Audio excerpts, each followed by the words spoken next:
Bima mengajakku menaiki anak tangga menuju lantai 2. Kamar Bima ada di lantai 2. Menaiki anak tangga aku seperti anak kecil. Tanganku dibimbing Bima. Aku diperlakukan manja. Kamar mandinya ada di dalam. Bima membuka pintu kamarnya. Oke kak. Aku masuk ke kamar itu. Ponsel Bima tiba-tiba berdering. Dia langsung menempelkan ponsel itu di daun telinganya. Iya ya, baiklah ya. Aku kesana sekarang, ucap Bima di ponsel. Dari pembicaraan Bima, sepertinya dia berbicara dengan Pak Guntur. Oke, aku tinggal sebentar ya. Ayahku menunggu di gudang. Iya kak, jawabku. Bima menuruni anak tangga. Aku menutup pintu kamar. Tapi sebelum pintu kamar tertutup rapat, sekilas aku lihat Bu Jomi keluar dari pintu kamar Nirani yang dikurung itu. Yang membuat aku terkejut. Di belakang Bu Jomi ada Bu Minten dan seorang lelaki. Aku tahu lelaki itu anak buahnya Bu Jomi. Baiklah, aku akan panggil putraku sebagai saksi dari ucapanmu, Minten. Jam segini suamiku masih sibuk di gudang, ucap Bu Jomi ke Bu Minten. Aku langsung menutup rapat pintu kamar. Entah kenapa perasaan aku tidak enak melihat Bu Minten dan Bu Jomi seperti akur. Sebelum aku masuk kamar mandi, tiba-tiba pintu kamar dibuka. Oke, Bu Jomi terkejut melihat aku di kamar Bima. Dia melangkah mendekat. Bu Minten terpana melihat kehadiranku. Bajuku terkena air teh. Kak Bima menyuruh aku membersihkannya di kamar mandi ini. Aku menunjuk kamar mandi. Bima mana? Tanya Bu Jomi. Katanya ke gudang tante. Jawab aku sambil melirik Bu Minten.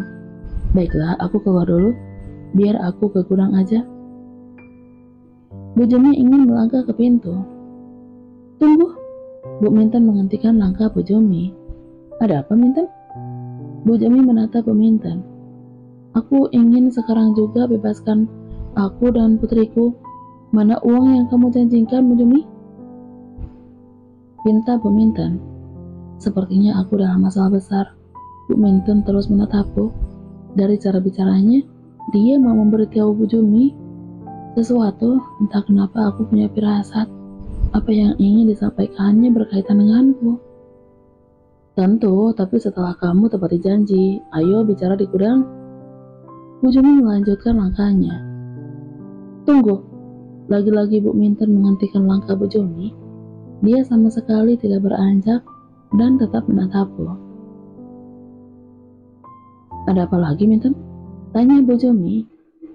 Dia pembunuhnya.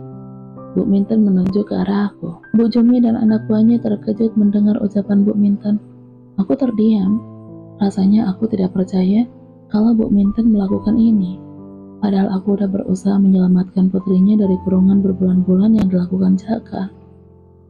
Hei Minten, kamu sadar dengan ucapanmu? Bu Jomi menatap sambil memegang lengan kanan Bu Minten. Bu Minten menganggukkan kepalanya. Bu Jomi memalingkan wajah dari Bu Minten. Dia menatapku. Perlahan dia melangkah mendekat. Aku tetap santai berdiri seperti bingung dengan ucapan Bu Minten. Maksudnya apa ini tante? Kenapa aku dituduh membunuh? Dan siapa yang membunuh? Tanya aku berusaha membuat Bu Jomi goyah. Bu Jomi tetap menatapku. Apa yang terjadi, Bu? Bima muncul dari pintu dan melangkah mendekat. Sekarang posisinya di sampingku yang berhadapan dengan Bu Jomi. Sementara itu Bu Minten dan seorang laki-laki anak buah Bu Jomi tetap berdiri di depan pintu. Napas Bu Jomi besar. Dia menatap marah. Minten bilang Keke yang membunuh abangmu, Bima. Apa? Keke membunuh Bang Jaka? Bima terkejut seraya menatapku. Apa maksudmu memfitnahku? Aku berteriak ke Bu Minten. Mataku berembun. Aku berusaha berakting. Bu Minten menatap. Dia menatap lantai. Bu, aku yakin Bu Minten berbohong. Keke tidak mungkin bisa melawan Bang Jaka. Kita semua tahu, Bang Jaka bisa ilmu bela diri. Bima terus berusaha membela aku. Sial, Bu Mintan bersekongkol dengan keluarga iblis ini. Padahal apa yang aku lakukan telah membebaskan putrinya yang hampir tiap malam diperkaos Jaka. Kenapa Nirani tidak ikut serta di sini? Apakah ini idenya juga? Kamu bilang Mintan berbohong, Bima? Tanya Bu Jomi. Aku tidak kenal ibu ini. Yang aku tahu, aku pernah membelanya saat Kak Jaka mendorongnya di depan rumah yang aku huni. Setahuku dia gila. Kak Jaka pernah bilang gitu. Timpaku. Aku berusaha mencari kata-kata untuk berdebat. Kak Bima ingat kan waktu itu? Sambungku menatap Bima. Ya, aku ingat. Jawab Bima pelan. Aku masih ingat saat Jaka mendorong Bu Mintan saat bertanya mencari keberadaan Nirani. Waktu itu, aku baru menginjakkan kaki lagi ke desa ini, dan mereka bilang, Bu Mintan gila ditinggal putrinya. Kak Bima, apa kepentinganku dengan ibu ini? Sebelumnya kami tidak pernah bertemu. Dia juga bukan saudaraku. Aku kesini urusan kampusku. Bima terdiam. Aku takut Bima meragukan aku.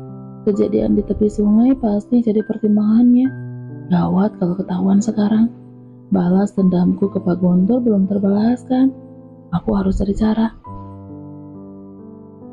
Bawa Keke ke kamar Nirani, Bima. Ucap Bu Jomi. Gawat. Apakah Nirani juga akan bersaksi untuk membuat aku celaka seperti ibunya? Jika itu terjadi, mereka pasti mengurungku seperti gadis lainnya. Kangga, aku butuh dia sekarang. Ayo, Kek. Ajak Bima. Kemana, Kak? Ini ada apa? Aku masih berusaha pura-pura tidak tahu. Ke kamar putrinya Bu Mintan. Aku tidak bisa menolak. Kalau aku terus menolak, mereka bertambah curiga. Hanya ada satu cara untuk meloloskan diri dari mereka jika aku dalam situasi sulit. Bima atau Bu Jumi bisa aku jadikan Sandra. Pintu kamar Nirani dibuka. Bu Jomi dan Bu Mintan melangkah masuk duluan. Aku dan Bima di belakang mereka. Sedangkan satu orang anak buah Bu Jomi berjaga di pintu. Saat melihat aku masuk, Nirani bangkit dari duduknya. Dia terpana menatapku, lalu memalingkan wajah ke ibunya. Nirani, betulkah dia yang membunuh Jaka? Bu Jomi menunjukku.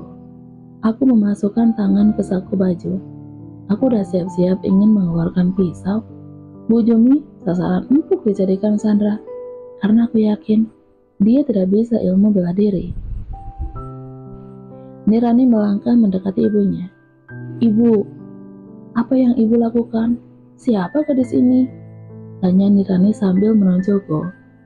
Aku menghela napas lega. Nirani pura-pura tidak mengenalku. Dasar Bu Mintan, aku akan buat perhitungan. Nirani, bukankah kamu bilang dia pembunuhnya? Dia yang membebaskanmu, bukan? Bu Mintan masih gagah. Cukup, Ibu. Aku ini sedang hamil. Jangan buat orang lain celaka atas fitnahan Ibu. Jika aku yang difitnah orang, apakah Ibu bisa terima? Nirani berusaha membantah ibunya. Ibunya dia menatap. Aku tahu, kalian semua bodoh. Nirani menunjuk Bu Jomi dan Bima. Gadis seperti dia tidak akan mungkin bisa menyelamatkan aku dari laki-laki bajingan itu. Aku harap rohnya langsung masuk ke neraka. Cukup, jangan sumpahi roh putraku. Teriak Bu Jomi menatap marah ke Nirani. Apa? Kamu mau membunuhku? Ayo lakukan. Aku tidak takut mati. Apa gunanya aku hidup jika menjadi tahanan kalian? Nirani menantang mata Bu Jomi. Kamu? Bu Jomi mengangkat tangan kanannya ingin menampar Nirani, tapi terhalang karena Bima memegang tangan ibunya. Lepaskan Bima, aku ingin mencabik-cabik mulut wanita ini. Cukup Bu, ayo keluar. Bima menarik tangan Bu Jomi. Oke, ayo keluar. Ucap Bima kepada aku. Iya Kak, jawabku melangkah ke pintu. Sebelum aku melangkah, aku melirik Nirani dan Bu Mintan. Nirani menatapku, sedangkan Bu Mintan memalingkan wajah dengan ekspresi wajah cemas. Pintu kamar dikunci lagi. Bu, aku mohon kendalikan amarahmu. Bima memegang kedua lengan ibunya. Bima. Bu Jumi menangis memeluk Bima. Ibu rindu Jaka. Ibu sangat merindukannya. Aku puas melihatmu menangis, Bu Jumi. Perasaan seperti itu bertahun-tahun aku rasakan terhadap Karami. Melihatmu sedih justru membuat aku senang. Tante, ayo istirahat, ucapku sambil menggosok punggung Bu Jumi seperti sok perhatian. Biar aku aja yang membawa ibu ke kamar. Kamu tunggu aku di ruang tengah ya, Kek? Ucap Bima membimbing ibunya ke kamar. Aku menuruni anak tangga, lalu duduk di sofa ruang tengah. Tidak lama kemudian Bima menuruni anak tangga dan mendekat. Maaf Kek, ini salah paham. Bima duduk di sampingku. Siapa ibu itu, Kak? Dan wanita itu kenapa di rumahmu? Aku pura-pura bingung. Wanita itu bernama Nirani. Dia mengandung anaknya Bang Jaka. Jadi dia pacar Kak Jaka? Aku pura-pura terkejut. Bima menganggukkan kepalanya, meskipun awalnya tanpa ragu. Tapi kenapa Kak Jaka tidak mengakui kalau dia bersama putri ibu itu? Mereka saling mencintai dan nikah diam-diam, jawab Bima. Aku tahu Bima bohong. Dia hanya berusaha menutupi kejadian sebenarnya. Sebesar apapun kejahatan orang tua dan kakaknya, dia pasti akan membela. Oke, kamu punya adik perempuan? Tanya Bima tiba-tiba. Aku tahu Bima meragukan aku. Ternyata firasat aku benar. Dia mencurigaiku kalau aku adalah wanita yang di tepi sungai bersama Ningrum.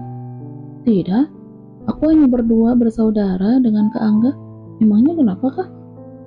Oh tidak, aku kira kamu punya adik perempuan gitu. Aku harus membuat Ningrum pergi secepatnya ke kota. Bisa gawat kalau dia terlihat di rumahku. Ini Kak? Aku menyodorkan cincin pemberiannya tadi. Apa maksudnya, Kek? Bima terkejut. Aku berusaha menerimamu meskipun aku melihat keanehan di rumah seberang danau. Aku menyayangi Kak Bima, tapi aku dicurigai sesuatu yang tidak aku mengerti. Tadinya aku sangat senang menerima cincin ini. Aku berencana minta tolong ke Kak Angga agar bisa membuat kita menikah secepatnya. Ini pertama kalinya aku pacaran, tapi aku salah. Aku tidak pantas dengan cincin ini. Jangan katakan itu, Kay. Aku sangat mencintaimu. Aku percaya. Tolong jangan akhiri hubungan ini ya. Bima memelukku. Aku terpaksa membalas pelukan Bima.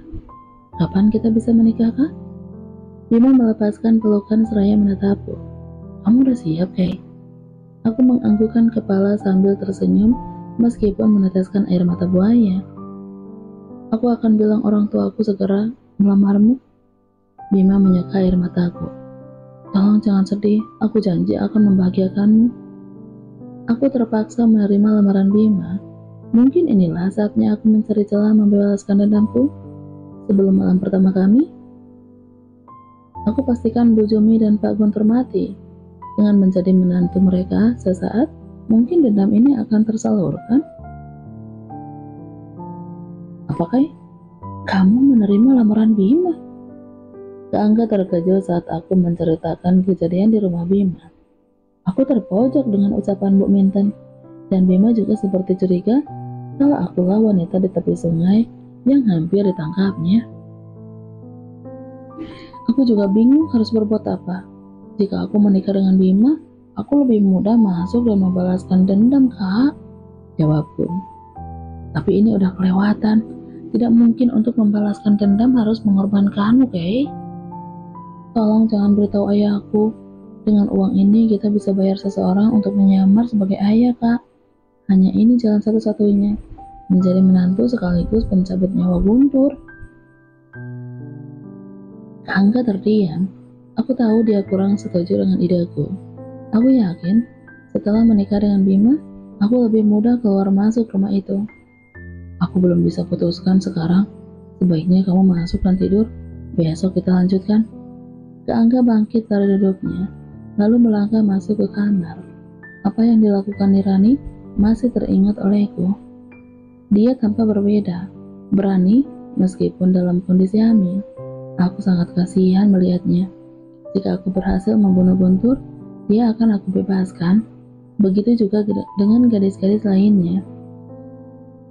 Jika ingin menghancurkan bisnis Guntur, orangnya dulu yang harus dilenyapkan.